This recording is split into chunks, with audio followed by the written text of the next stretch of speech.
Ang impeachment na ito ay maliwanag na disenyo ng Marcos administration, hindi para malaman ang buong katotohanan at para panagutin, kundi upang pabagsakin ang kalaban sa politika at upang makalusot sa pinakamalaking nakawan sa kasaysayan ng bansa.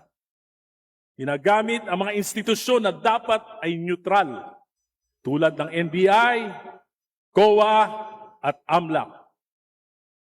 This impunity, nakakabahala po.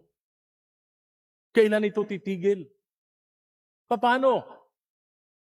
Pag ako na, tulad ko, na bumabatikos, paano kung gusto kong patahimikin? Gagamitin din ba yung mga ahensya na ito? Baka magulat pa tayo. Maulit ang kasaysayan.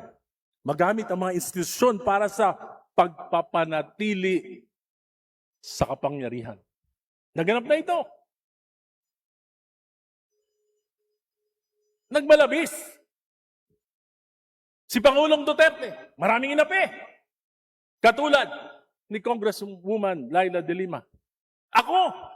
Dahil ako ang kauna-unahang nagsalita laban sa war on drugs, tinanggal ng Duterte administration ang alokasyon sa aking distrito. Ginipit.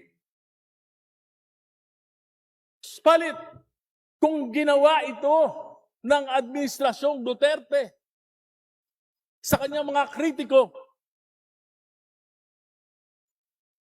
papayagan ba natin na yung mga ahensya na ito sa sa kasalukuyang administrasyon, gawin ito sa mga kalaban niya rin?